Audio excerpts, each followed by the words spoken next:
Can you hear me? Yeah, I hear you now. You were really quiet for a second, and then I heard you. Okay. Okay, sick. Hi.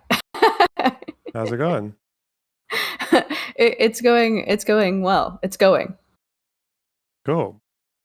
How are you? Yeah, I'm fine. My camera really doesn't like splitting, so if you're okay with that, um, I'm probably gonna have to go without. It'll just be on my stream. Yeah, that's okay. Let me see if I'm savvy enough for this. I'm kind of a boomer when it comes to um these things. You're on Twitch. Yeah, you're on Twitch. Sorry, I don't have my shit together. That's fine. You know what? Maybe you'll just be like a voice. You'll be like God in the back of my stream. Yeah, no, just go with that. It's fine. Yeah, okay. No one needs to get distracted by my face, right? Yeah, I'm sure it's really distracting. I actually don't even know what you look like. I probably should have come into this doing like a little more research about you, because we could agree on everything. I doubt that we do though. Yeah, you never know. Fuck. I guess we'll find out. Yeah, that'd be horrible content if we agreed. I don't know. There's definitely ways to. Okay, wait. So what's your what? Did you have anything specific you wanted to talk about? You said you wanted to clarify your views, or yeah, what? Yeah, I mean, you want to talk about gender. Yeah, I mean that's quite broad. So, I don't think gender exists. Okay. Want to elaborate on that? I might agree with that. Yeah, I don't think that anyone has like an internal experience of gender, and if you do, that's like a mental illness of itself. Okay. Because I don't know what gender means, especially in 2022. Like I don't know what that means. All right. So, I think my counter to that would be, I think for most people, gender is just kind of like irrelevant. I don't buy this left-wing idea that sex and gender are these completely separate things. Like sex is your biology, gender is your social roles and all that. I think there is such a thing as an internal sense of gender that is prevalent basically when you're trans. Like if you are born and socialized as a male, but for some reason, something about you, whether it's your brain or your psyche or your soul, whatever the fuck it is telling you something else, is like feeling that something's wrong. And I think that's where you can bring in the idea of a gender identity. And I think for most of us, we don't need to think that much about our gender identity because we are fine with the sex that we're assigned. We might have other problems with our body, but the sex is fine. Really? Yeah. Yeah, okay, so we do agree. Well, apart from the internal sense of gender, I would say that trans people do have, like, that's what makes someone trans, is that their internal sense of gender I agree. is different from the rest of their body. Whether that's a mental illness, I'm not sure. I think for some of them it can be. For most of them it probably is. Like it's dysphoric, but I think it's very conceivable. It's an aberration. It's a slight, it's an aberration without like negative connotation. I'm not saying aberration is like, an abomination. I'm just saying like it's different than like the normal. Like I think the word would be like, I guess some people use disorder or like incongruence is probably the most politically correct term. Because I do think there's, I mean, I've from personal experience and maybe some data, like you can have that incongruence without being dysphoric, like, so you're not going to be like in urgent need of HRT and all that shit, but like you just recognize that it's there and you might just manage it better than most people. Yeah. Yeah, to varying levels. Yeah, people are calling me like a TERF because I don't believe that like non-binary exists at all. Like I just don't. Why not? Because I don't believe in the binary in 2022. Like I just don't believe that anyone experiences like, I don't think any woman is like exactly binary where they're like, oh yeah, I want to be trad wife, whatever. Like I love the color pink. I speak when spoken to, like these like, obscene gender roles. Like I just don't even, I just don't believe that exists. I don't believe in this like binary. I don't think that in 2022 there's like a binary gender roles or like a one way to express how to be a woman or a man. Okay. For this discussion on transness and non-binary identities, I think you can have the entire discussion without thinking about gender roles at all. I think they're actually completely irrelevant. When I think of people as trans or non-binary, I don't think that it's the gender role they're transitioning around or they feel non-binary, but I think it's the internal sense of self that is non-binary. Like in the same way that in the realm of biological sex, sorry?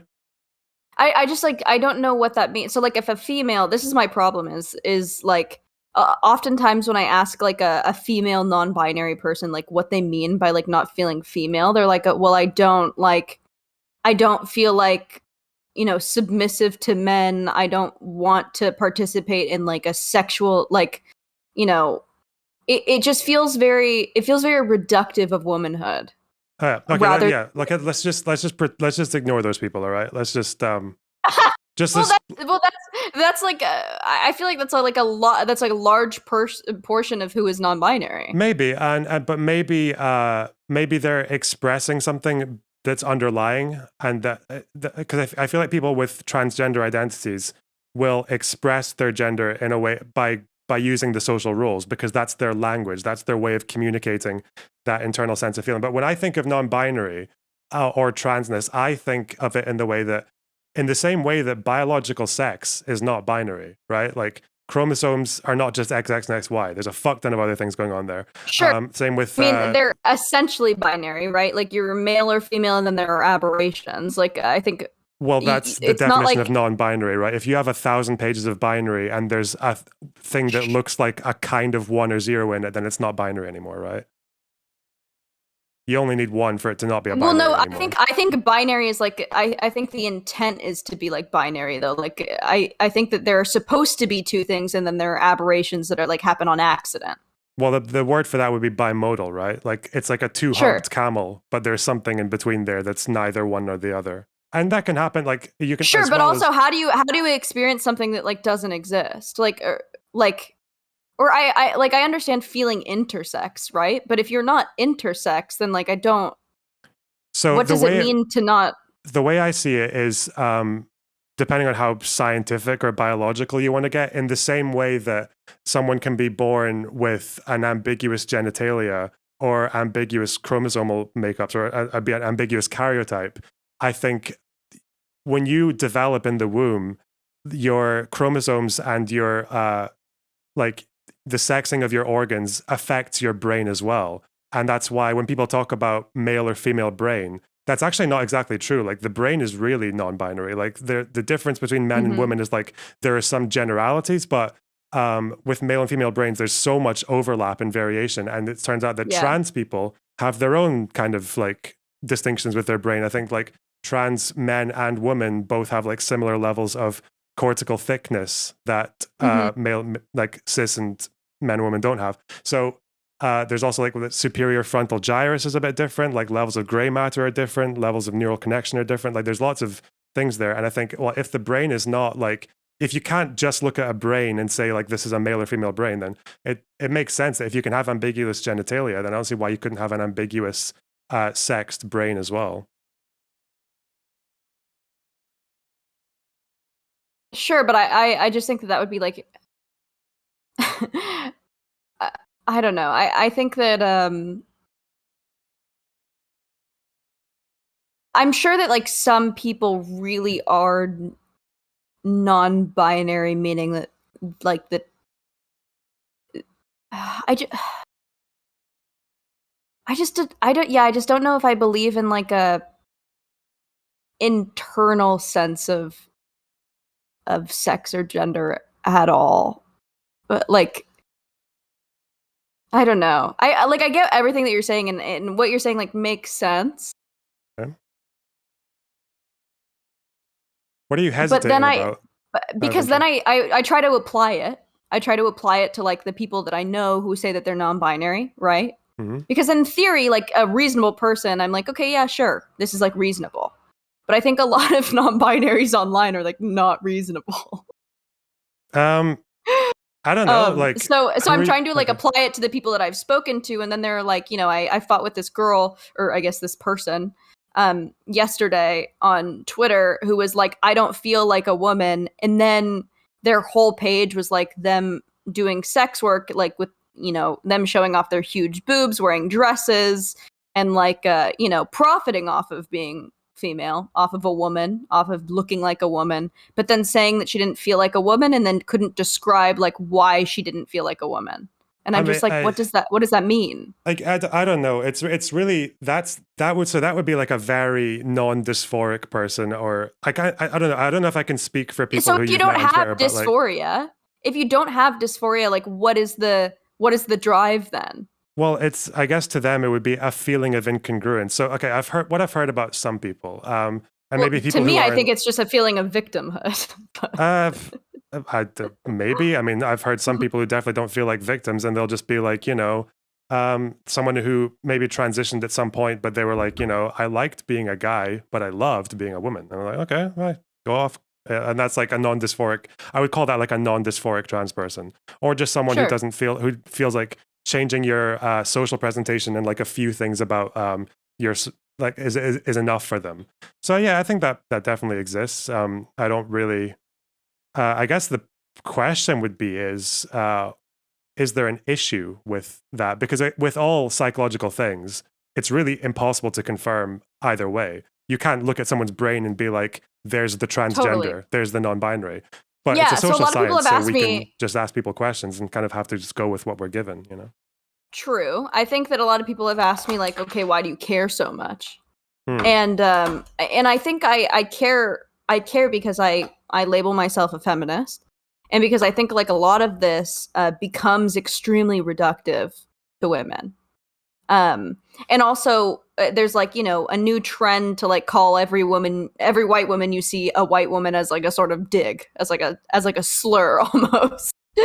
And I don't know, maybe I'm just feeling this because personally I've been at like the defensive end, like someone during the whole, you know, when I don't know where you're from, but obviously Roe v. Wade was overturned in America. Mhm. I don't know if you're from America or if you live here. I'm Scottish, but I But know Roe v. Wade, yeah. yeah, so it got overturned, and you know, I saw everywhere on TikTok people were like, you know, like non-binary people would be the most affected by this, and I was like, what the fuck? I was like, what?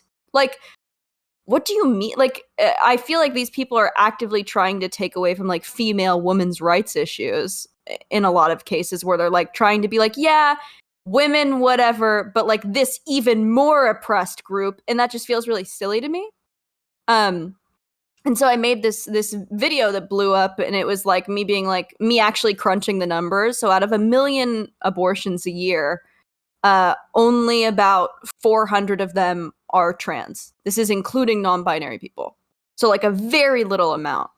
But these people were saying like, you know, this is like the most of who will be affected by this. And so I was just like, what the fuck? Like, and it's just like it feels like a, you know, a bunch of little things like that that just like build up to where I'm just like, what the fuck? And then I asked someone on Twitter yesterday, like, what do you mean you don't feel like a woman? And they're like, you know, I don't like pink. And I'm just like, okay. Like, Mhm.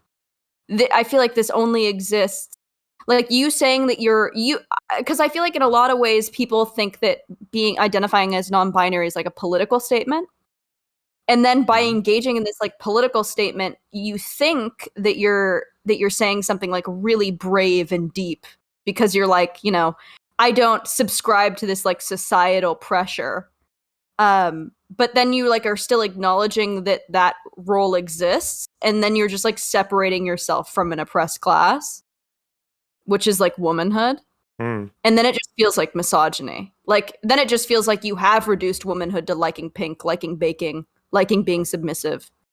And you like don't feel like those things, so you're not a woman anymore. And then I'm like, okay, but you're not getting rid of the binary. Wouldn't it be more subversive to be like, no, I'm a woman and I don't care about any of these things, and you can be a woman and not care about any of these things? I feel like that's way more subversive and way more progressive. But these people don't see it that way. And that's really frustrating. Yeah, okay. So a few things you said there. So first of all, yeah, attacking white women is just a way for progressive people to be misogynistic, like Yeah. obviously, and I think people are Yeah. starting to notice that now. That's fine. I think maybe what you're describing there is the fact that maybe in progressive spaces there's this problem where being trans has kind of overlapped with just general gender fuckery. I don't think the two are the same thing, but a lot of people treat it like it is. I think trans is like innate and immutable. Once you're like, trans is something you don't get rid of. You can't teach someone to be trans. You can't teach the trans out of someone. If there's something else going on, there's like a political statement or a social rule that you've like figured out that's different. I think that's something different to being trans. I don't know. It feels like all these examples you're giving me are like, yeah, I'm sure they exist and I've seen them plenty of it myself. But it's like, you know, I don't really know how I feel about judging groups of people or extrapolating from just what I see on like social media. You know, social media is going to amplify the craziest, most I don't know if reclusive people. Like, true. I don't know if I judge anyone. I just think that like I've yet to meet anyone. I've yet to meet even one person where the term non-binary feels like correct or good. And then also it's like I tweeted this and I talked about I've talked about this before is like you're still like no one sees anyone as genderless because of the society that we live in. So people are still misgendering you while they're using like gender neutral pronouns because that's just like the way that we are. So I don't understand the placation either. Like I don't understand like the delusion and like the lying. Like I think that you can have an internal sense of like who you are and be like, yeah, they feels good, but like expecting other people to use gender neutral terms on you, especially if you're doing nothing to present androgyny or like any sort of other like societal marker on your gender. It just feels very like it feels like nothingness. It just feels it doesn't feel like rooted in reality. I don't know. I don't know why it's. I mean, it's about as rooted in reality as. Yeah, I don't know. Like I'm trying to think of an example of someone I know who's like, yeah, I think, yeah. So there can be like non-binary people who probably lean more to one side than the other, but I mean, they, them isn't that difficult. It's like we use, when you get into the xenogenders, then yeah, there's maybe a problem. No, but here, this is the problem I run into. It becomes like, oh, it's not that hard to do. And it's like, yeah, no, of course it's not that hard to do, but it's still a placation. Like we are still looking at this person as a female or a male. We're still sexing them in our brains. And then just so they like feel good, we're all like adding to this like delusion, and we're like lying to this person like, oh yeah, I don't see you as a gender, which is and then these people get upset because they're like, oh, you don't see me as this way. And it's like, no, you can't change my mind. Like you can't go in my brain and then have me like not sex you. Well, that's where the sort of sex gender distinction might come in a little bit though. Like you're identifying their sexual organs or whatever. I don't know, their secondary sex characteristics probably. Yeah. You're probably not checking out their genitals. But yeah, like when it comes to being I don't really know what delusion is there when someone says they're non-binary though. I think that internal sense is like very real. Just because they're not dysphoric enough that they need to change like their body or change their presentation to be androgynous. But I think if they change their presentation to be androgynous, then you might say that they are reducing gender down to a social role, which has its own problems. So there's a very catch-22 for trans and non-binary people, where on the one hand you'll get misgendered if you don't change your social presentation. But if you change your social presentation, people will say you're stereotyping gender or you're like taking away from the biological reality or something. So yeah, I don't know. Someone saying they, them is, I just feel like of all the political issues in the world, I would never lose any sleep over that. Sure. I think that's easier. Here's the problem with that. Because I think that a lot of people say that. And I think that a lot of men say that. Right? A lot of like liberal or like leftist men will say stuff like that, where they're like, this doesn't really matter. There are bigger issues afoot. Where like, me as a female, I'm coming from the end of being like a woman being a female, understanding what that oppression looks like. Even into adulthood, I like didn't even really understand it until this year. I'm like, oh fuck, like people really look at us different. Like we are an oppressed class, even though, I'm a white woman. Obviously I have it like pretty good as far as like, women go, right? Obviously Black women have to deal with a lot more adversity than I do, but I'm still understanding like what that means to me. And so when I see a bunch of women who are like hell bent on how uncomfortable she and her make this person to hear, or like how upset they are that they're aligned with femaleness, is like really upsetting. That's like, yeah, that's like being a black person and like having your black friend be like, yeah, I don't like looking black and then being like, but no, I identify as white. And you're like, what? Mm. you're, you're like, what do you mean? Like, you can't escape this. Like, men are going to see you as female if you look even a little female, if you are even feminine. I mean, they see feminine men as lower than them, right? So I'm like, if you look feminine at all, you are in the same fucking prison that I'm in, and you can't escape it by saying that you're non-binary. And so I'm like, what the fuck even? Then that becomes a bigger issue because these people are like also, you know, doing the things like trying to erase like what women go through, um, and like not acknowledge it, Okay. which feels reductive, and it feels like rebranded misogyny in a lot of ways, and then it feels like it's coming from both sides, and then it feels like impossible because I think up until pretty recently we were like, okay, there's misogynist, there's like conservative misogynists, right? And Hmm. we can deal with those, but now it feels like, oh fuck, there's misogyny on like both sides, and it's like really, it's yeah, we're up against a lot. Okay, so first of all, I think, well, I don't think it necessarily more comes from men. I don't really know which country. I'm pretty sure it's the case in every country that women are more likely to support trans identities than men are. Um, Hmm. but I mean, the thing about people wanting to escape being a woman and it feels like a black person trying to identify as white.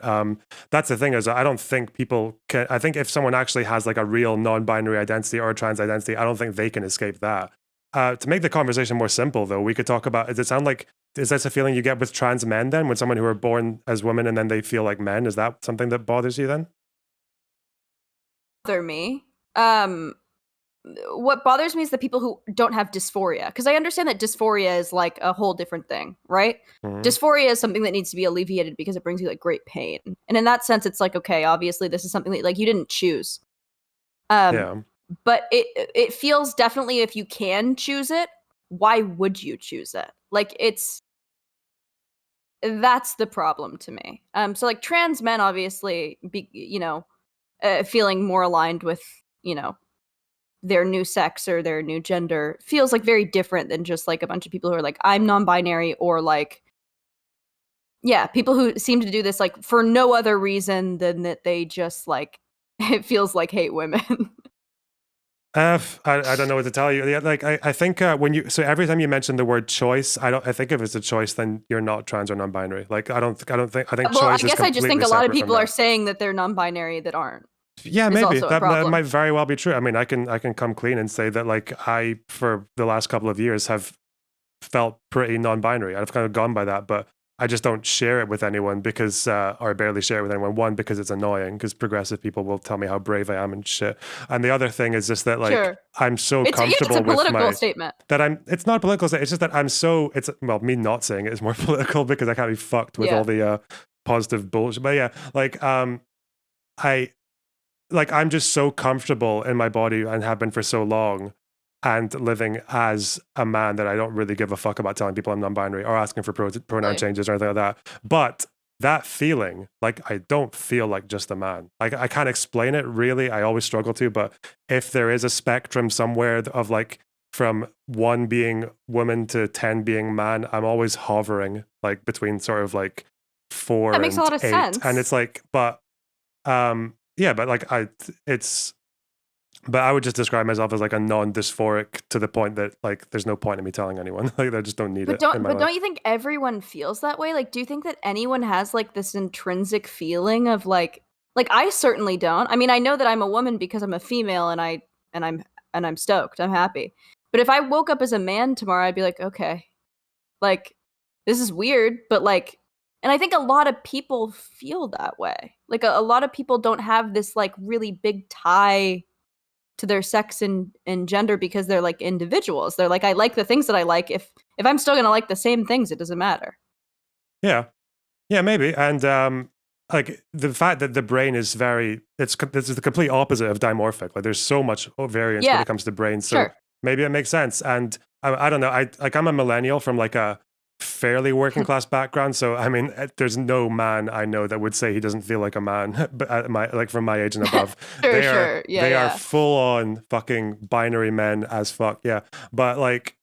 Um, Yeah, I don't know. I don't really know where the disagreement is then. If we're just getting annoyed at like fucking weirdos on Twitter, then I guess we can have like a Twitter therapy session or whatever, because it happens to all of us. But I Yeah, don't yeah, know. Is I there any think more that contention to Twitter should be this? I abolished. feel like there. Yeah, I I feel guess like not. is there? I don't know. When it comes to fuck kids, is that contention? Is there like I don't know why people call you a turf? Is there anything else in there that might make this conversation a bit more No, I mean wacky?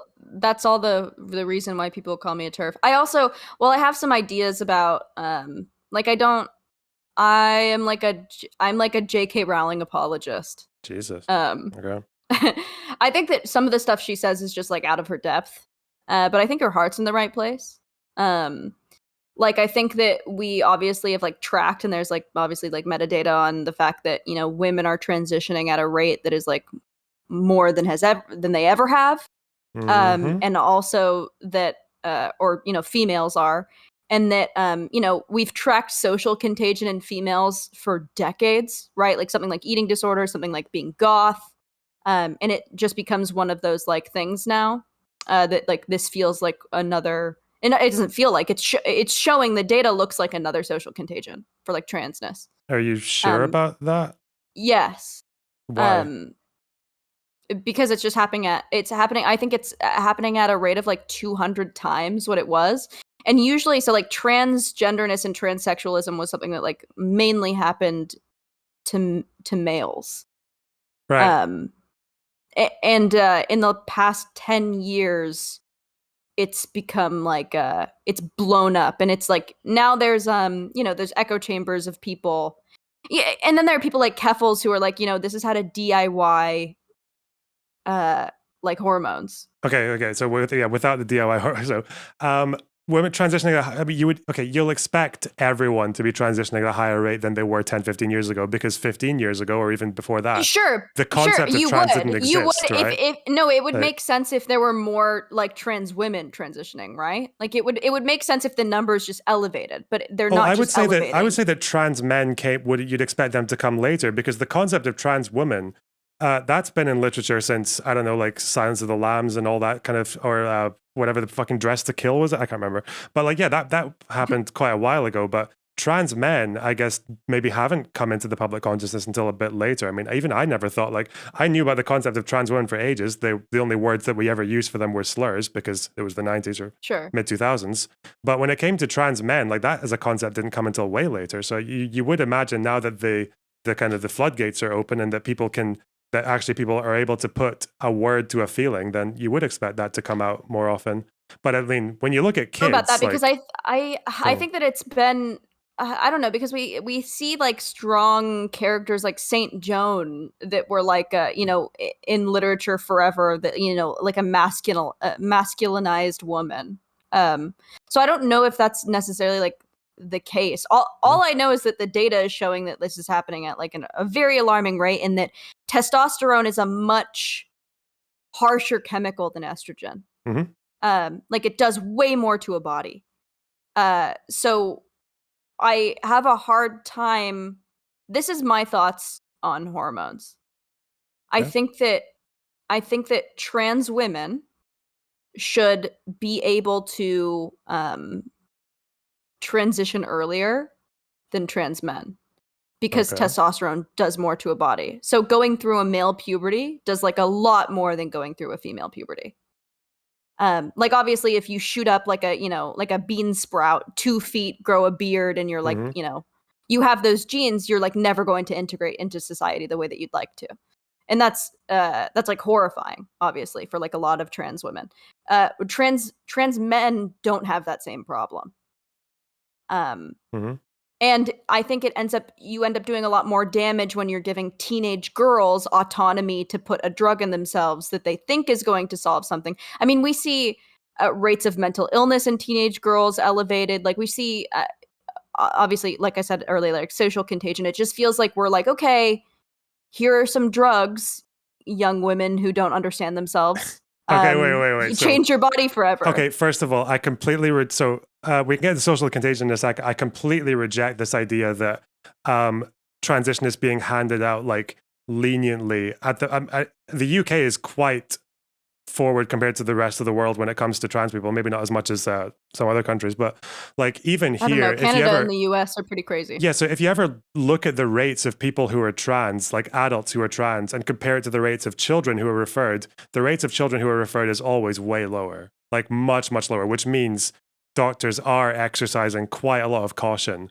when it comes to trans. And it looks like even recently they're going further because yeah, in terms, it looks like these days, given recent data, I think it was from Sweden or somewhere in Scandinavia where they've or even the UK as well, they've decided this. So they've kind of said they're wanting to maybe question the idea of affirmation at a very young age and changing it to exploration because they have kind of worried that like detransition might be a little bit too high in certain places. So yeah, I do think, but like of course, but I'm basically on the side that if you can have a diagnostic model and a pattern of diagnosis and treatment that leaves you with a pretty high success rate, say like the detransition rate's only like 2 or 3%, then yeah, you should go for it. Like you're always going to have errors like with any other kind of form of medicine.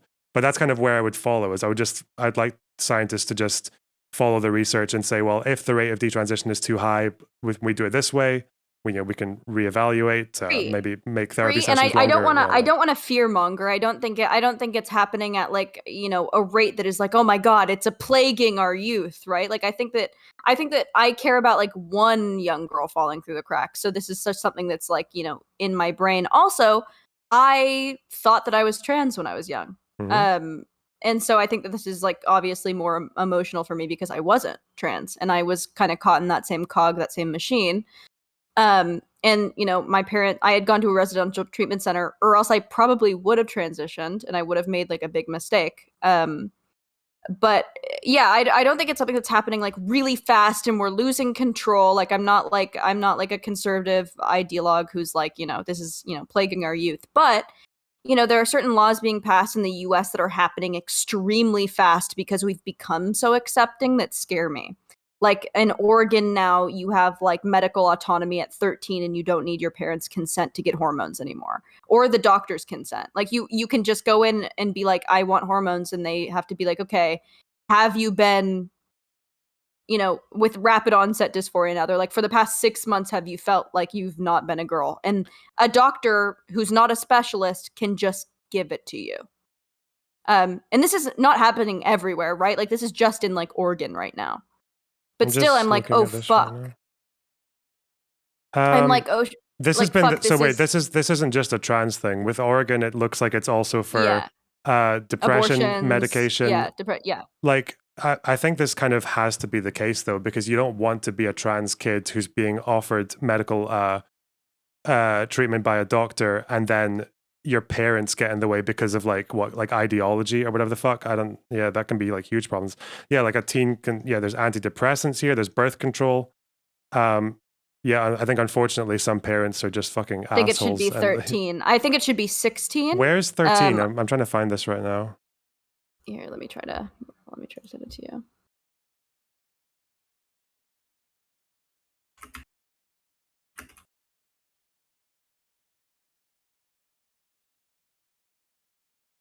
I'm guessing you mean blockers at 13 rather than hormones though, right? No, it's HRT, it's all of it. Okay.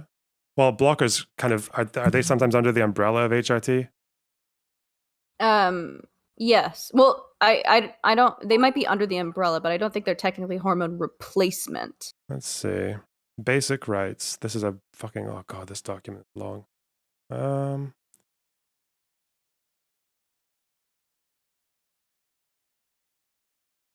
Where am I seeing 13? I think. Hold on, I didn't make this up, I swear.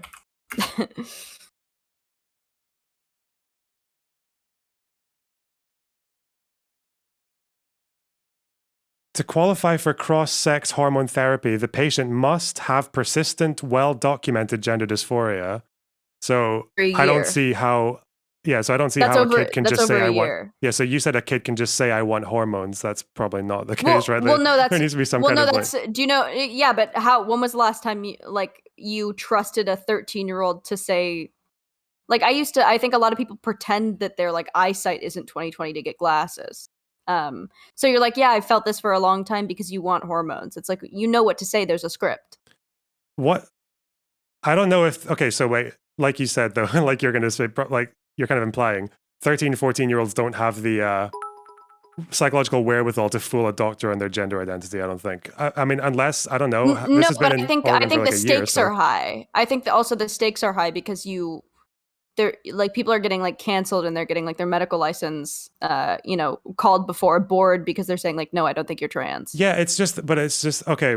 Like if there's a problem where we reach a case where there's a level of like lenience that's given that ends up in like higher rates of detransition, then yeah, I think it'd be worth bringing that up. But I mean, you said without a doctor. I mean, well documented gender dysphoria, well documented by who? By a doctor, right? So it's not without a doctor.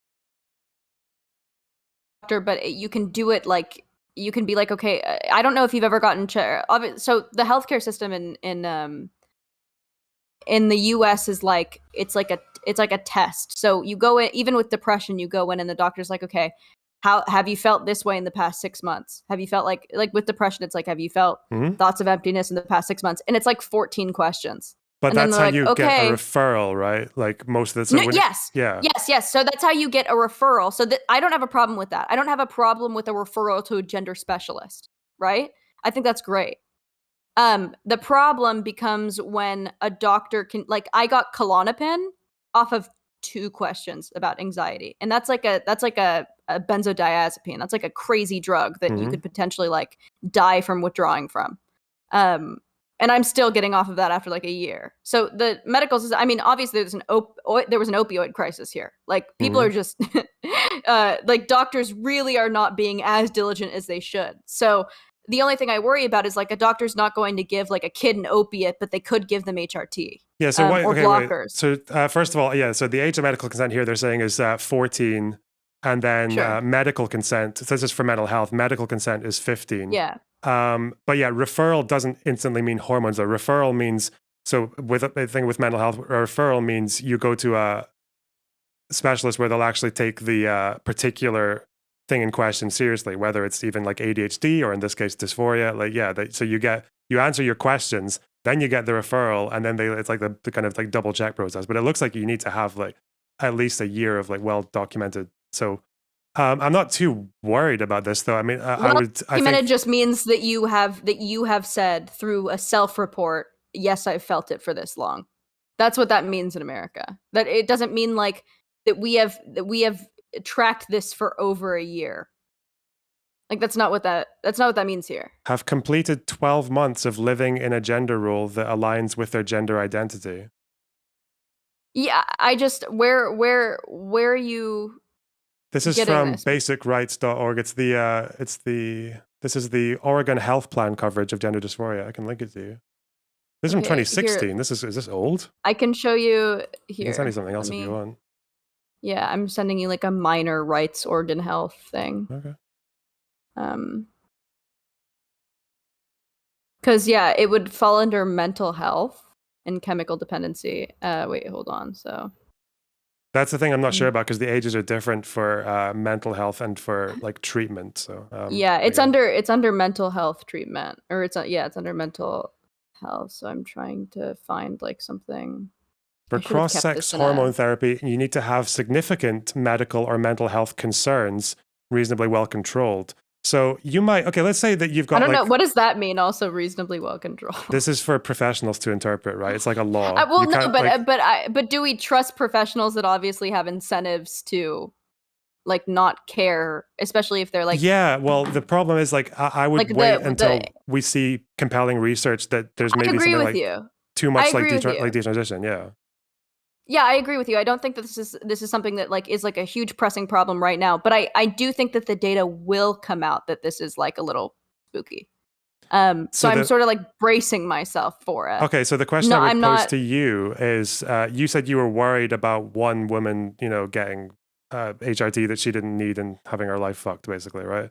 Um, yeah, Yeah, you can, I but know people like that. that's the problem with all medicine, though. The reason I'd imagine they've done Sure. this is, you know, maybe they're wrong, is you go the other way, where I think even in very progressive countries, you have this huge epidemic of like kids who are quite desperate for treatment, but they can't get it. Like wait lists in the UK are fucking insane, and you have to like sometimes Yeah. travel hundreds of miles to get the treatment you need, especially if you don't have supportive parents, or that can be really, really difficult. And the fact that there are laws coming in to make it even harder. So you have to go both ways. You have to assess. It's not just the risk of a cis person making a mistake and getting hormones. It's also the mistake of a child not getting the treatment they need at a young age and dying, because people can get puberty really young, and a lot of trans people learn about where they are from a very young age. This threat of suicide thing is like very I think that there are ways to curb the threat of suicide that aren't just like giving kids exactly what they want. Well, okay, we're not giving them exactly what they want, right? You do have to go through a bit of a process before you get your hormones, right? Well, sure. In some cases, I don't know, America's really iffy, and like depending on place to place, you could leave with it like a week later. So maybe in a place like the UK where, insurance laws are a little different, you need to wait a little longer. But I think it's a little iffier here. Where can you go to get, so you can go in with no prior appointments or no prior referrals and get hormones within a week in the US? Remember the Well, you would have to, I'm not super sure, depending, because everything's so state by state.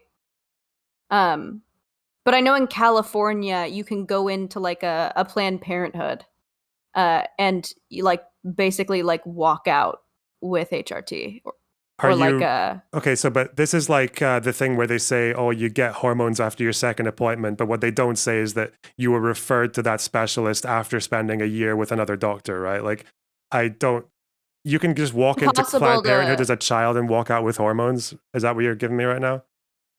As a child, I don't know like how young. I think that also depends on like the laws of the state. Okay. Let me see what it is in California.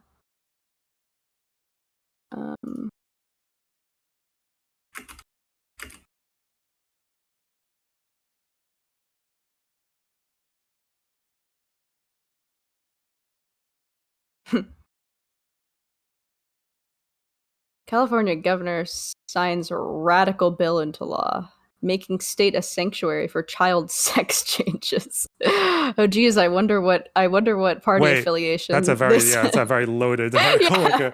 Yeah, I wonder what party affiliation this article is. Let's see. I think even California legislation lets courts take custody from parents of minors who seek transgender treatments.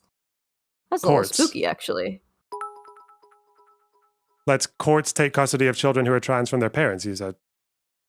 Yeah, who like don't want them to transition. That's a little spooky. I don't know. I think if a parent is like, we do this with parents who are denying kids all kinds of treatment. Sure, but I think that I think it's sure. I think it's a little different though when we're still like in experimental trials for like hormones. Even like we're only a generation removed from like the first guinea pigs of people who have been like on cross-sex hormones for like an extended amount of time. So I think it's like a little crazy to be like, yeah, we have like really limited research on this. Let's just like balls to the wall. Whereas like if you're denying your kid treatment for like anxiety and depression, that's a little different because we've had like tried and true methods over like hundreds of years now. Like, well, you keep framing it as balls to the wall, but we don't know if these kids are being taken from their parents like without a lot of vetting and a lot of like specific circumstances, right? I don't know if that counts as balls to the wall. I guess we'd have to know. Yeah, I guess we'd have to know. It seems scary that would ever happen. Because I know if my kid came to me and was like, I'm trans, I'd be like, okay, we're gonna get you to a therapist like immediately, and I don't feel comfortable with you taking cross-sex hormones until you're 18. Like it looks like in California, you have to, you go through like multidisciplinary teams for supporting trans. Yeah, youth. I think California is a little more rigorous than Oregon. Oh, okay. Okay, that's fine. Yeah, I don't know what to say. I think it's just the case that you're right that the research is fairly new, but it's also at a stage now, I think, where I think if measures like that are being taken with the parents, I can't imagine doctors wouldn't do that unless they really know. I mean, even, unless you've got something a bit more compelling, because I think you said California was like you go into Planned Parenthood and get it out, but that doesn't seem to be the case anymore. Maybe I'll do a Maybe I'll go undercover and and go into a Planned Parenthood, see how hard it really is. I don't know. Like the problem is, I feel like if there isn't that much research, I feel like there should be at least some research demonstrating these risks. I know that we actually detransition is have a ton of research showing that people grow out of dysphoria. That's like the most research we have is on the contrary of like this whole like trans narrative. But is there something you want to point me to with that? I can. Jesus Christ. Yeah, if I didn't realize this was like a debate, I would have come way more prepared. Okay, no, yeah, that's okay. I'm not gonna put you on the spot and go through fucking studies over and over. Yeah, because I know like a few. Yeah, there are a few that come up that I know the answer to. I don't know the idea that people typically grow out of dysphoria. Is this typically? But we know that a big portion is of this people the who wait it out. Is this the desistance study by any chance? Was that the word they used? I don't know. I don't think so. Okay, that's fine. Fuck. I mean, yeah, like I feel like if there was evidence of this like massive rates of like detransition or like big errors happening, I feel like we would always hear more. But it's always like anecdotal, or it's always I think that it becomes it becomes like a political issue too, because I think that a lot of detransitioners actually do feel pressure to not talk about it, and you hear like there are detransitioners coming out every day. You search up detransition on YouTube, and it seems like every day there's like 3 new people who enter the scene, and they're getting so much fucking hate. I mean, I felt this way when I left sex work. I like couldn't talk negatively about sex work. Nobody wanted to hear it. Nobody wanted me to, because we were such, an oppressed class that we like, no one wanted to hear anything to the contrary of the narrative of like the leftist narrative. Yeah. So I think that also we're not going to hear from as many people who do detransition because they're just like dealing with it privately, and there's like no social currency that's being passed by there's not the same social currency of detransitioning that there is transitioning. Yeah, so unless you're very right wing, then detransition is not something you maybe want to go public about. Yeah. Because to the far left, you're like an inconvenient fact, and to the far right, you're a fucking weapon who they don't actually care about. Yeah, totally. So like, yeah, I can see that, and I think it is. There's and then some we're just dealing with self-reports, and self-reports are like impossible to track. I mean, self-report is all we have though for like anything psychological. No, I know that it sucks. We kind of, but we have to as well, right? Like we can't just say this is all self-report, so we should just fuck the kids who might die or just have really miserable lives or have to go through puberty and all that. Like. Sure. This is why I feel like obviously, trans women should get, blockers and go through cross-sex hormone therapy like earlier. I also don't think that they have the same like social contagion aspect that like teenage girls have. So I think that there's a lot less like, there's slightly less to worry about. I know there's an issue. I know with social contagion, it can explain people experimenting with identities and maybe changing tags on social media and all that. I haven't seen anything that that shows social contagion leading someone as a child down the path of like dysphoria and treatment. That seems like something I just haven't seen at any rate, unless. I think that maybe this is because you're a millennial, but online you see this shit like constantly. No, wait, that's not because I'm a millennial. Okay. That's not because I'm a millennial. I think it is because it becomes like a machine. It becomes a machine all over TikTok. It's like, okay, when are you getting top surgery? When are you getting all these things? Like it's a machine. You're initiated, and then it becomes like something that's like, that you just kind of roll into. I mean, you're getting so much social credit for being trans, getting surgery is being on HRT. And also, everyone tells you that testosterone makes you feel really good, because it does. In a lot of ways, like, I mean, testosterone makes young women feel good because it's like curing a lot of their anxiety and depression, because obviously we know that estrogen has like a lot of, it makes you moodier. So they're like, all of a sudden they're like, oh, all my friends, if you're trans and a female, you're more likely to have like, what is it, like 2 to 3 other friends who are trans is like the average. So you're like kind of just you're falling into this machine that is like faster than you even realize is you're slipping. Okay. First of all, I'm not coming to these conclusions just because I'm a millennial. Okay, don't insult Zoomers, because not every Zoomer, not every Zoomer is going on TikTok and being like, "Whoa, there's a really big problem here," with their little notepad taking tally marks of the amount of fucking kids they see from all over the world talking about their transitions. All right, like you can look at the research, and I think the highest number you're going to get for detransition rates, I think, was like 8%, which is big. And I think healthcare professionals should respond to a rate like that. But usually, sometimes you get less than 1%. Sometimes you get 2 or 3. That's not, you can't just point at TikTok and say there's evidence of social contagion. What? Because people are more supportive than they ever were? Like, okay, maybe. Yeah, you need a bit more than that. Okay, I can't just have a What do you collection of need? TikTok. There can be research. I mean, there's like you can look at research in the US. There's like Sweden where there was like about 2%. A survey in America did actually find that 8% of respondents from 28,000 people found some rate of detransition. I think that's quite high, and I think that's actually worth questioning. Although they might have to ask why they detransitioned. I think most of them said it was because of societal, financial, or family pressures. So the data is out there. I mean, but to the idea that an unrealistic amount of people are transing like medically because of social contagion, I haven't found that one yet. I think that it's like it would be really hard to track something like that. But if you go online for even a second and you type in like FTM, you're seeing hundreds and thousands and millions of videos of these people who are like, yes, this is dope and sick. And I don't mean to do this in like I don't mean to be like, you're a millennial, that you don't get it. But I also think that like the internet is so strange right now for young people who have never had like a not on the internet life. Like I feel like the new generation is like transhuman in the way that they engage with social media in a way that like I have a hard time understanding. And I'm like 24. I'm like the oldest of the new generation, right? Or not the newest generation, but like, the teenage generation. Like I'm on the fringe. And even I'm like, oh, I don't fucking understand this. But my sister who's 18 is like, yeah, I know like 5 people who are non-binary, and she goes to a high school in like a small town. So I'm like, fuck. Like if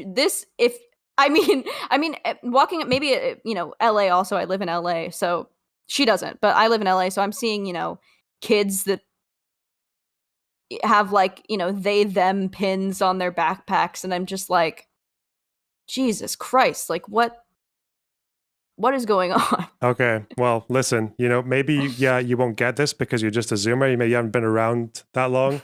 What I learned from my from a few more years of experience is that the world is an incredibly big fucking place, and of course, the internet is pretty stretched across the world. So if you Google FTM, you are going to find an endless supply of people talking about FTM stuff. By the same token that I can use forced perspective and go on Google and look up Down syndrome. I'll find a fuck ton of Down syndrome, but as soon as I go outside and touch some fucking grass, it's maybe a bit harder to find that. I don't know. Like, yeah, the internet can force your perspective in a way that allows you to see anything as an epidemic. I mean, you can see this with like... that's the scary part. That's the scary part. So imagine if it's happening to me. Imagine me, but like I'm 13 and I'm depressed and I don't know who I am. Like this is the problem that I'm talking about. So it's forced perspective, but it's forced perspective also on people that are using this to inform the world around them. Whereas like I can be removed from it because I'm an adult. There are young people who the algorithm is like infecting. And then it becomes like an echo chamber. Like that's who I'm worried about. And like I said, I don't want to fearmonger. Like I don't think that this is happening to like all of our kids. All of our kids are being transed. I'm just saying like the people who are falling through the cracks, I want to avoid. I don't think it's happening at a place at a rate that is like insane. I just think I just want to stop it from happening to anyone. Try to make this a slightly more productive conversation. So, what do you think about? Let's say okay. I don't doubt that there will be a degree of people who are young thinking they're trans when they're actually not. Of course, that's going to happen. Yeah. I would like to, but I would like to see a world where we kind of understand that there's a stage of like gender exploration, because I feel like when a kid's trans and they're approaching puberty, most of them will know for sure. And it will be very difficult for a doctor not to notice once they've had some sessions with them. Which is why, again, detransition rates are very low, despite a fuck ton of social exposure over the last decade. So what I would maybe ask you then is how do you feel about introducing the concept of being transgender into the education system where there's a more managed like discussion about this, where kids are actually finding out from teachers and professionals, and the states actually have some kind of like control over what's happening, or the school boards have more control over what's actually being taught, rather than kids finding out from people online who might be a bit more, weird or quirky, you know. Yeah. It's hard because yeah, I think I believe in that, like a comprehensive. I think that maybe they should learn about that in like a comprehensive sex ed sort of thing. If they're gonna learn it from like, you know, this is how I feel about like sex, like with porn. Like if they're gonna learn about like these crazy things through porn, then we have to catch it first so that these kids are safe. But also, if that's state by state, I'm also like, do I want my kids talking? Like personally, I want to have that conversation with my kids, but I also know that a lot of people won't have that conversation with their kids, so maybe it should be state mandated. But then I'm like, and then it just becomes a loop of like, okay, well, how much do I want these people informing my kids? I don't know. I think that what we can do is culturally shift the conversation. Like because right now I feel like a big problem is that anyone going up against this or saying that they have gender criticisms or criticisms of this whole movement are being like shot down, canceled, fired from jobs, you know, whatever. And I think that that is really spooky. And I think that that needs to change first. And then we can have like broader discussions with like more ideas in the zeitgeist. Right now, I just feel like it's like monopolized by like this really like pseudo leftist progressive like cancel culture that is like really scary. And I'm hoping that once that dissolves, we can just have more open, honest discussions with our kids and with each other. But maybe that's a pipe dream. And I wonder if this is also just like a very online perspective, because the other end of that is that across Europe, access to gender like affirming therapy and all that is actually getting harder. They banned puberty blockers for people below the age of, I think, 16 or 18 in the UK, which basically means no one gets them anymore. Or it's really, yeah, well, really they did hard that. to. They did that because of the studies from Sweden, right? No, they didn't do it because of the studies from Sweden. They did it because one girl sued after, and that was it. They did it because of what they did it because they did it based on anecdote. That study from Sweden is limited, just like all research on puberty blockers is limited. Just like there's some positive and some negative, which is basically like the medical consensus outside of that thing in Sweden is just that there needs to be more research, but there can't be more research if you ban it for youths. Like that's gone. But that's again why like going against the idea of it being too many kids like coming under it or whatever the fuck, like there's a reason that most of these studies on puberty blockers only go up to like 40 or 50 participants. That's because it's used very sparingly. Yeah, I think it's spooky. I think this whole thing is spooky. I mean, it's also. I think we should just abolish gender altogether. Yeah, you abolish can't. sex and gender. Yeah, you can abolish gender, but you're never gonna get around the fact that people will grow up and will be born like completely incongruent with their bodies, and that's the thing. Yeah, you're not gonna get rid of that. I mean, you can be spooked by like the culture and all that, and like cancel culture is definitely a thing. I mean, we see it online plenty, but you can also would you not be spooked by the fact that like puberty blockers are just off the table in the UK, which means like some people who are in a stage where like you just obviously know, but the doctors can't prescribe it because they'll be criminal. Like that's kind of spooky as well, I think. Especially given the like that's if you're trans, like puberty is the fucking worst thing. You try to avoid that at all costs. Before you make a decision. I don't know. I'm trying to decide what exactly my prescription and imposition is on that, because I also think that would avoid a lot. But then we'd have to change the conversation around like passing, which I just like know will never happen. Like you need to pass to be able to integrate into society. And you like can't pass if you're like 6'2" and have gone through male puberty. So I think that, I don't know, it's just like a huge conversation that's just like, it just loops. But I also think that, I don't know, I also sometimes I have a lot of hope, and I'm like, maybe we can get into like a radical acceptance place in society where we're like, not everyone's gonna love their body the way that it is. Like plenty of people who are like fat, like hereditarily fat, like stay fat. And we're just like, okay, love your body the way that it is, even if it doesn't feel like attractive or like sexy or, like this is who you are. You should still love yourself and your body. And it feels like we don't do that with trans people. We're just like, okay, well, here's the treatment. You can get gender reassignment surgery. And we're not telling these people you can be completely neutral about your body and that's okay. No, we do try that. So that whole thing about love your body and accept who you are as someone who feels dysphoric is like, we actually have tried that. And as far as the research goes, it's like the results are indistinguishable from like conversion therapy.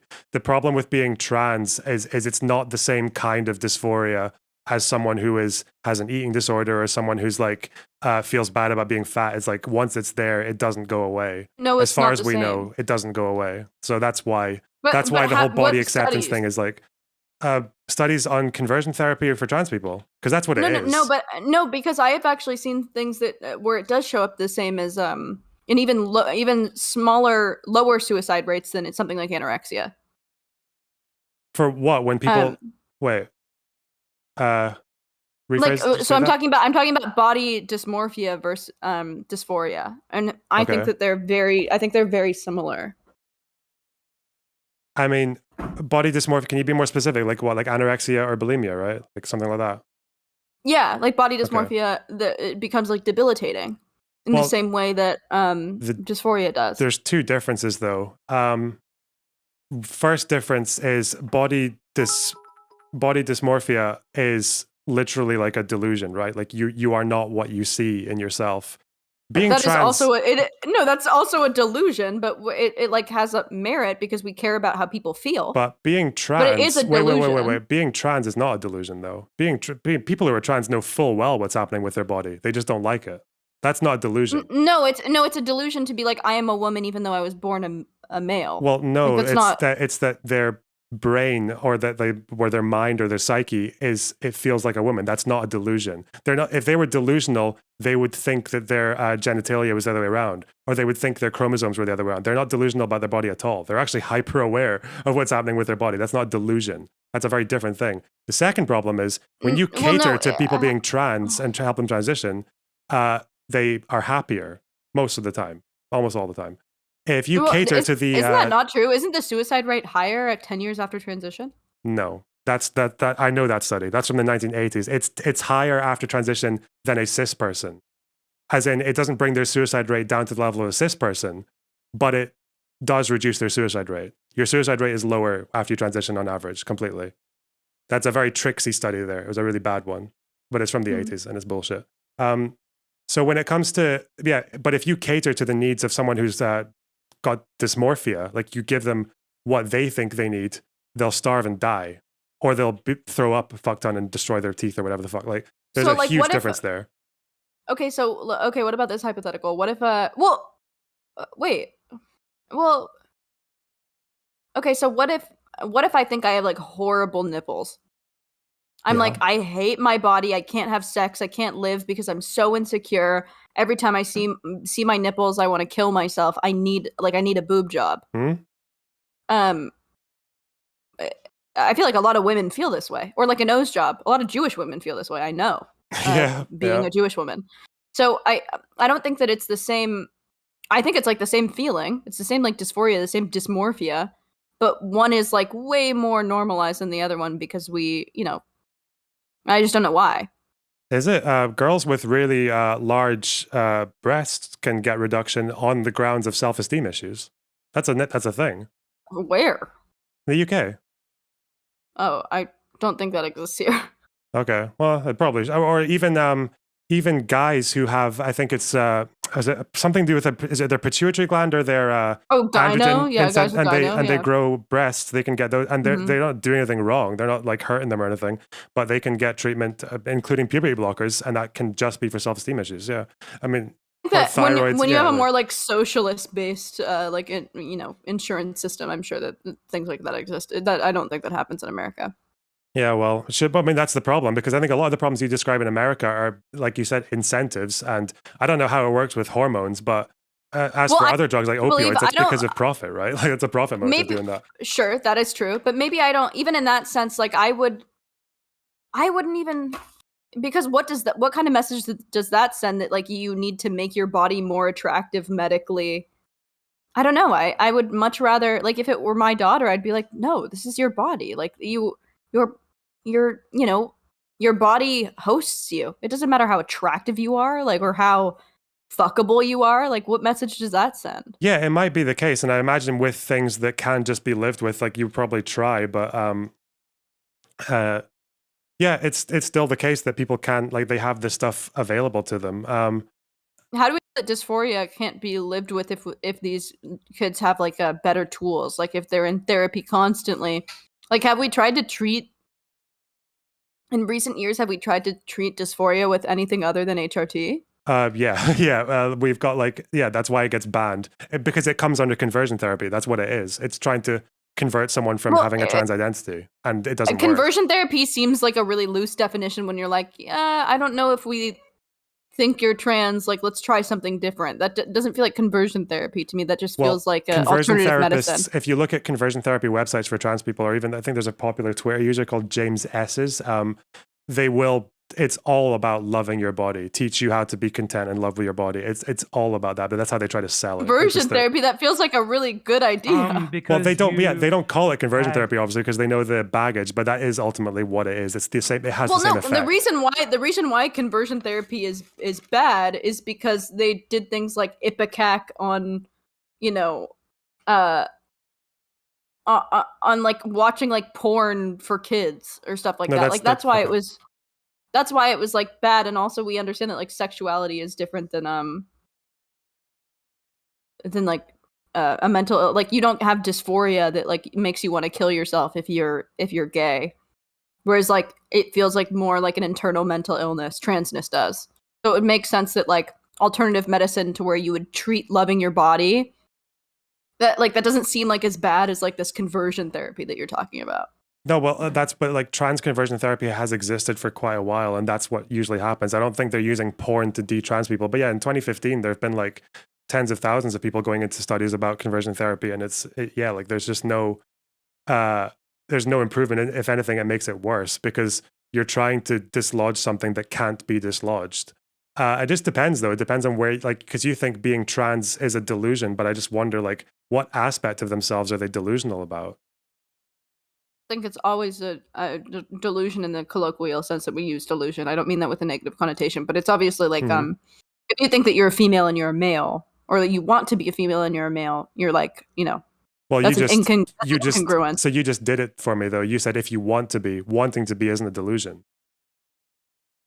Well, it is when you are born male. What's Because you said that you even said that like the female and male brain are like so similar. Yeah, but we know that there's overlap, but we know that trans people generally have differences in their brain, as in like a trans woman. And we know that like sociopaths have differences in their brain, and that's still like an aberration in a mental illness. Just to keep it on topic, though, like that's a very different thing. When it comes to trans people, we know that trans women have like a very, like, I think their superior frontal gyrus is about the same size as a cis woman's. So it's like, so if you can see these differences, it's obviously not perfect, and the brain is complex. Every trans person. Yeah, we're not going to dissect every trans person. Well, no, we're not, because like we are with like same with depression or anything like that, because we know for now the best way to find out if someone is like someone's mental state is to ask them questions over a period of time and have a diagnostic criteria.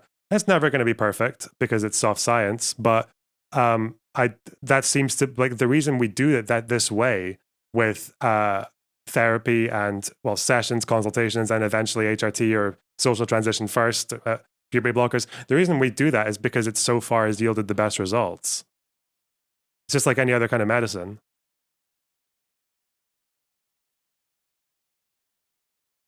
This is my thing, and this is going to make for an uninteresting conversation because I'm not like hard-lined on this. But I think that all of what you're saying like could be true, right? I just think that we should be trying more options, and be like open about trying more options. So like rather than calling it like, oh, this is conversion therapy, this is bad, I think that maybe we can just call it like an alternative treatment. And this is anecdotal evidence, so you can take this with a grain of salt, but I went to a residential treatment center where like a lot of girls thought that they were non-binary or trans, and maybe 10% of who thought that they were ended up actually being trans and ended up transitioning after they graduated from the program. But this place was like alternative medicine. And it was like sort of conversion therapy in like some ways. Some of it was like way worse than other ways, but like a lot of women did like end up actually growing out of this like phase of like being genderless or being trans. because they were like, okay, yeah, love your body the way that it was. I don't think that it's bad to tell kids to like love their bodies in the same way that you do, I guess. Well, that's because what's happening. I'm just more open. I'm just more open to alternative medicine than you are, it seems. But I'm not like against HRT. I just think that there should be like, we should just be like way more open to other options before being like, this is evil. Let kids do whatever they want. Well, you're going to have to change something other than the name, because I've told you that this is what conversion therapists already sell them. They don't call themselves conversion. I'm calling them that because that's the result of what they do. I guess I'm doubling down then. I guess I'm doubling down and saying that conversion therapy with trans kids probably isn't that bad then. Okay, well, you can produce something if you want from me. Like, I look forward to seeing it. But yeah, I mean, and it would have to. It's not just that it would have to be okay. It's that it would have to be better than hormones and the way we do it now in social transition. Sure, but do you think that there would ever be? Do you think that there would ever be a world where we could even run tests like that, or even get that data? Or do you think that we're in a world that is like so ready to cancel stuff like that we can even try it? So you think that the research going against it now, because like half of the American states still allow conversion therapy, like, and they have secular conversion therapy as well. It's not just religious. It does exist in the world, and especially anywhere else in the world where like different countries where the concept of trans doesn't even exist. So it's only treated as a delusion that needs to be kind of fixed, and people need to be taught to, I guess, love their body. But yeah, I mean, you can like sure again, that we know that it does work because we have let me actually find this data, because we have data about like people growing out of dysphoria. If it's got the word desistance in it, I would be careful, but otherwise you can show me that if you want as well. Is it the one? Oh wait, there's two studies that people usually refer to. So is it the one where they say that X% of gender non-conforming kids turned out not to be gender dysphoric? Is that the one, or is it the desistance one? It's probably one of those. They're the most popular ones. What is the problem with the desistance article? It's that they didn't desist from like hormone therapy. They desisted from appointments. So they were referred, and then they didn't turn up to a second appointment. So that just means that the system like didn't give people hormones right away. This was from the Netherlands. So it was something like 80-something% of kids desisted from transitioning, but it was like they hadn't even started transitioning. They even included kids who were already designated as suboptimal or whatever the fuck it is for dysphoria. So they were already below the threshold and determined that way. But because they didn't come for an next appointment, they were counted as desisters. And I'm like, that study is proof that the system does a good job, that it doesn't just fucking trans people, especially kids, just off the cuff, that it kind of waits. And most kids who are referred just don't come back because, they're exploring. Because they use desistance. It's impossible to fucking track. But yeah, I'm not looking at the desistance one anymore, but I'm looking at. I love how it says 2.5 to 20% of all cases. Like that's the biggest. Like a 2% to 20%. Jesus Christ! Like how. That's huge. It's a very big gap. Yeah. Yeah, this the research is still relatively new, and I am convinced by the idea that swapping, if nothing else, just the language of affirmation to exploration, I think, especially for youths. I think there is some convincing research for that, because I think kids are like exploring their genders. I agree. And that's also a good argument for puberty blockers, because blockers allow kids more room, more breathing space to explore their gender. Well, so not necessarily, because I think that I would agree with you, except I've seen, I've heard people make cases for that. Like if you are not going through the puberty of your peers, then you're like, like a social outcast, and then you're like more likely to transition even if it's not the right choice for you, because you're not growing with your peers at the same rate. Interesting. But then that would also mean it depends again, because usually if they give you puberty blockers, it's because you're already quite far down the line, I think. Yeah, but I don't know. Maybe. Who's to fucking say? But I agree with you. I think that most of this conversation needs to not lie in legislation and making it illegal to do things, or like policing people's behavior, but just making it like a more open conversation, I think. Well, you have to would you agree that conversion therapy for gay people has failed to a degree that it just it has to be banned, because it's like it ruins kids. It's like tantamount to torture. Yeah. Yeah, also feels like it feels like there's like no secular reason to have conversion therapy for gay people, where it feels like there's a secular reason to have conversion therapy for trans people. So Because- obviously I'm like I'm against, because gayness is just like okay, it says it in the Bible, right? Like it's just like in the Bible it's bad, whereas like transness is like a life of abject misery. It sounds like for a lot of people. So it would make sense that it would be like a different case for like, you know what, dysphoria. like I'll even bite the bullet for you, like because I do blame, because when leftists do this, or various like online leftists, when they do this thing where they will say that that like being trans is like gender is purely a social construct, it's just something we all just made up as a society, but then you're kind of suggesting that transness is kind of a choice or something that could be socialized in or out of you. If that were the case, then you would want to like stop people being trans, because being trans fucking sucks. Like it's really difficult. But as far as I know, like the research that I've read seems to suggest that it's like it's immutable. I mean, I can send you a scientific article just about the brain and how like the sex dimorphism of the sex aspects of your brain are kind of decided at birth, and it doesn't change.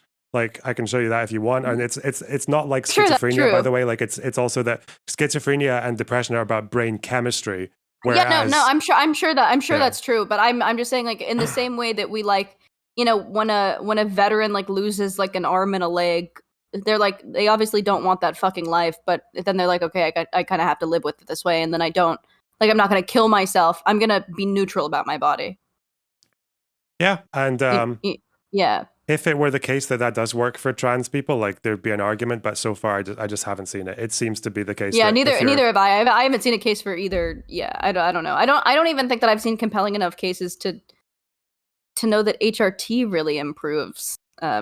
Obviously they're like, you know, trans people are still killing themselves at like rates that are like really insane. Well, wait, so it's not that they still have a high suicide rate, it's that it's alleviated. It's better after HRT. That's what you need to look for. And that's what the study you brought up earlier didn't show. What's right? better? That your suicide rate is lower than it would be without HRT. But we don't, I guess if we don't, how do we have any, what's the control for that though? Like, how would we know on each individual case?